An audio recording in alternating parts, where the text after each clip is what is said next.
CGL की परीक्षा openly भी अगर लीक कर देना तो उनके जो 40% वोटर्स हैं ना वो उन्हीं को चाहेंगे, क्योंकि वो एनडीए को नहीं चाहते। उनके लिए मुद्दा स्टूडेंट का प्रोटेस्ट नहीं है, उनके लिए मुद्दा है कि हम एनडीए को वोट नहीं करेंगे। चीज़ को समझिए। तो वहाँ संसद वाला फील हो रहा था, ठीक है, और फिर कि सरकार में आएंगे तो वहाँ सरकार में आने वाला फील हो रहा था। आगामी 5 साल अगर सदन में किसी की आवाज़ आपको मजबूती से सुनाई देगी तो वो टाइगर की देगी, बाकी लोग मैनेज करेंगे। अपने इमेज का एक वोट बैंक बनाइए। देखिए, अब जयराम महतो के भाषणों से और जयराम महतो के प्रचार से और जयराम महतो के चाहने से आपको सम्मानजनक वोट मिल जाएगा।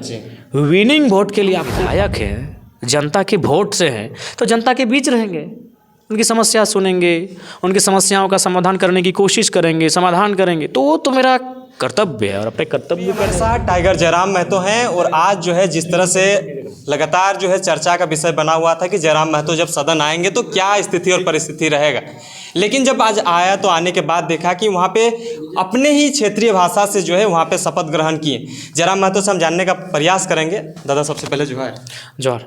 क्या लगता है कि सबसे हटके आज आप सदन के अंदर काम किए हैं? जब अंदर गए तो नंगे पांव चले गए, सदन के अंदर फिर घुस गए तो वहाँ पे जो है अपने क्षेत्रीय भाषा कुड़माली भाषा में शपथ ग्रहण किए। ये आइडिया क्यों आया? सबसे अलग करने का आपका मतलब पहले से ही आदत है क्या? देखिए, मेरा आदत है कि कुछ भी आप कीजिए थोड़ा सा हटके हो, अरे कुछ यूनिक होना चाहिए। तो हमें ये पता चला कि यार आज तक किसी ने कुड़माली में शपथ ही नहीं लिया है। तो हम तो पहले ताज्जुब हुए, उसको 2-3 बार फ़ोन किए कि तुम एग्जैक्ट देखो, सुदेश बाबू लिए होंगे, हमारे इतने बड़े नेता हैं। बोला ना हिंदी में लेते हैं अक्सर। तो हम मेरे कोल्हान साइड से जो नेता गए, बोला नहीं वहाँ भी नहीं। हम बोले धनबाद से, बोला नहीं धनबाद वाले भी अब कभी नहीं लिए हैं। हम नाम तक लिखे, बोले मथुरा महतो जी नहीं, योगेंद्र महतो नहीं, डॉक्टर लंबोदर महतो नहीं। हम बोले यार 24 साल से कुड़माली में किसी ने शपथ ही नहीं लिया है, ताजुब की बात है। तो हम बोले ठीक है हम लेते हैं। अच्छा, यही मकसद था। अच्छा दादा, जिस तरह से आप लगातार जो है 2.5-3 सालों से आंदोलन कर रहे थे और आंदोलन के साथ जितने भी लोग आपसे जुड़े थे वो कहीं ना कहीं मुद्दों के साथ जुड़े थे, जिन तरह से शोषित पीड़ित वंचित वर्ग जो है आपके साथ खड़ा था। लेकिन सदन में अभी बहुत सारे चर्चाएं परिचर्चाएं होंगी, बहुत सारे सत्र भी चलेंगे, लेकिन मुद्दा को किस तरह से रखने का काम करिएगा? आप अकेले हैं, टाइगर अकेला भारी होगा क्या वहाँ अंदर में? बिल्कुल पूरा भारी होगा। आगामी 5 साल अगर सदन में किसी की आवाज़ आपको मजबूती से सुनाई देगी तो वो टाइगर की देगी, बाकी लोग मैनेज करेंगे। तो क्या लगता है कि जैसे जैसे सीजीएल मुद्दों को लेकर आप लोग लगातार आंदोलन किए, आंदोलन करने के बाद आप जिस मुद्दों के साथ लड़े वो मुद्दे से काबिज भी हुए और सदन के अंदर भी गए, लेकिन जैसे के सीजीएल में जो परीक्षा फल आया उसमें स्टूडेंट जो है खुश नहीं है, इसको आप कैसे देखते हैं? देखिए, उस बात को हम सदन से परिचय करवाएंगे, मुख्यमंत्री से भी आह्वान करेंगे कि आप सदन से बाहर सड़कों पर जो धरने पर छात्र बैठे हैं, आंदोलन महाआंदोलन का अभियान चला रहे हैं, उनसे मिलकर उनको सेटिस्फाइड किया जाए। तो टाइगर क्या पहले जैसा जनसभा नहीं करेंगे? जिस तरह से जिन मुद्दों के साथ 1932 की खतियान बड़े बड़े मंचों से बातें करते थे, अब तो वो एक मानवीय बन चुके हैं। तो क्या लगता है? देखिए, अब सभा अब भी होगा, क्यों नहीं होगा? सारे वो काम होंगे जो हम लोग पहले करते थे, लेकिन हाँ अब थोड़ा सा क्या है कि आपको क्षेत्र को भी देखना होगा, आपको योजनाओं को देखना होगा, आपको कुछ कार्यों को देखना होगा, आपको सदन को देखना होगा, आपको रांची को भी देखना होगा, तो ये चलेगा। तो क्या लगता है कि वो स्टूडेंट जो है जिन सीजीएल को लेकर हमेशा जो है सदन के बाहर दिखते हैं तो कभी सड़कों पे दिखते हैं और उनको सहारा देने के लिए आप खड़े होते थे, लेकिन अब कैसे खड़ा हो रहिएगा? आप तो अंदर रहिएगा। देखिए, ऐसा नहीं, हमारी टीम है, हमारी आवाज़ है, सदन में भी तो हम उनके पक्ष में ही रहेंगे और जो भी हमें अवसर जब मिलेगा तो उनके विषय पे हमें बातचीत करेंगे। जयराम में तो शपथ से पहले ही पूरे एग्रेशन मूड में दिख रहे हैं और जो विधायक आज शपथ लिए उससे 10 दिन पहले जो है कुछ एक्शन ही नहीं था, लेकिन जब शपथ लिए तब पता चला कि ये विधायक हैं। लेकिन आप जो है 10 दिन पहले से वो कार्यक्रम शुरू कर दिए थे अपने क्षेत्र में, मतलब ये आइडिया क्यों आ रहा है और ऐसा करने के पीछे का क्या? आइडिया कुछ नहीं है, हमारा एक्टिविटी है। जब हम विधायक हैं, जनता के वोट से हैं, तो जनता के बीच रहेंगे, उनकी समस्या सुनेंगे, उनकी समस्याओं का समाधान करने की कोशिश करेंगे, समाधान करेंगे। तो वो तो मेरा कर्तव्य है और अपने कर्तव्य का निर्वहन तो करना चाहिए मुझे। अच्छा दादा, सदन के बाहर आप आंदोलन करते हुए दिखते थे, लाठी डंडे खाते हुए दिखते थे और सदन के अंदर चल गए। पहली बार कभी पहले अभी गए थे क्या सदन के अंदर? विधानसभा के अंदर आप पहले कभी गए थे कि आज ही गए? गए हैं, सदन के अंदर एक बार गए हैं। धनबाद जिला होमगार्ड अभ्यर्थियों की बहाली का मामला, रेफरेंस टुंडी विधायक मथुरा प्रसाद महतो, मीटिंग विथ हेमंत सोरेन। अच्छा, पहले मतलब जा चुके थे? हाँ, एक बार। अच्छा, तो क्या लगता है कि जिन जिन मुद्दाओं के साथ आप लड़े थे, छात्र के साथ खड़े थे, वो छात्र के मुद्दों के साथ सदन पे ही खड़े रहिएगा कि बाहर में भी आप सहयोग दीजिएगा? जो भी चलिए, जब सदन का समय चलेगा तो सदन में रहेंगे। जैसे अभी सदन 3 बार चलता है, एक वर्ष में 3 बार चलता है। एक बार 4-5 दिन का चलता है, एक बार 1 महीने का चलता है, एक बार 10-15 दिन का चलता है। तो ओवरऑल 45 दिन का सदन होता है। बाकी तो 300 दिन आपके पड़े हैं।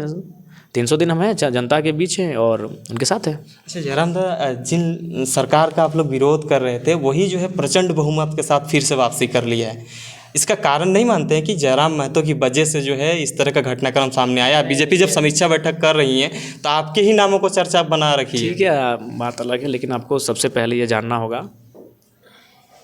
ठीक है, अभी मान के चलिए कुछ लोग ऐसा कह रहे हैं, जैसे खासकर अगर छात्र भी रहे, हम चाहते थे कि बीजेपी की सरकार आए, तो भाई सबसे पहले छात्र को राजनीतिक गणित जानना चाहिए। हेमंत सोरेन की सत्ता में आने का कारण बीजेपी है, बिल्कुल बीजेपी। अगर बीजेपी हेमंत सोरेन को जेल नहीं भेजती तो आदिवासी का सिंपैथी इनके साथ नहीं आता। आदिवासी भी नाराज़ हो रहे थे हेमंत सोरेन की कार्यशैली से। क्यों नाराज़ हो रहे थे? हेमंत सोरेन बेशक झारखंडी हैं, लेकिन उन्होंने जितना भी लाभ का पद और खासकर जो उनके कार्यकाल में जो मतलब जिन्होंने कुछ कमाया है वो आउटसाइडर है। तो बीजेपी ने खुद हेमंत सोरेन को जेल में भरकर, कल्पना सोरेन को मैदान में लाकर आपने खुद अवसर दिया। दूसरी बात देखिए, चुनाव का आपको गणित जानना चाहिए। अभी चुनाव मुद्दों से नहीं होता है।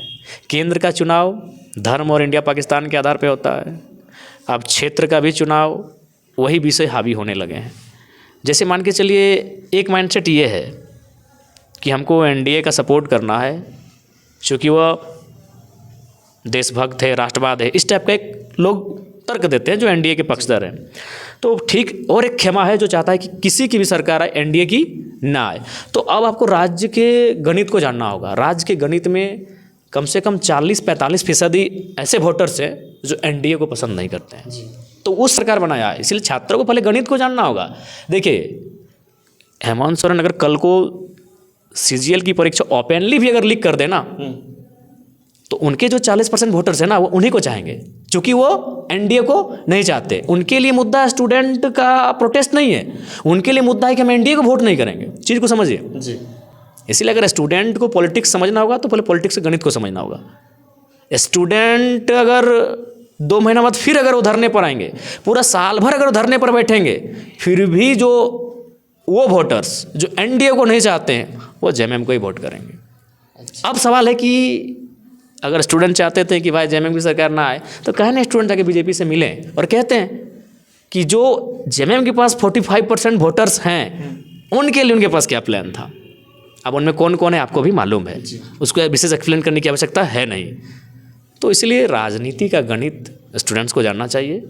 वो मुद्दा और विकास और परीक्षा पेपर लीक वहाँ मायने ही नहीं है, वहाँ एनडीए ना आए ये मायने होता है। तो इसलिए एनडीए को वहाँ काम करना चाहिए था कि भाई हम उनको कैसे खुश करें, उनको कैसे अपने पक्ष में लाएं। जैसे फॉर एग्जांपल हम 2 बड़े समुदाय की बात करते हैं, ट्राइब्स।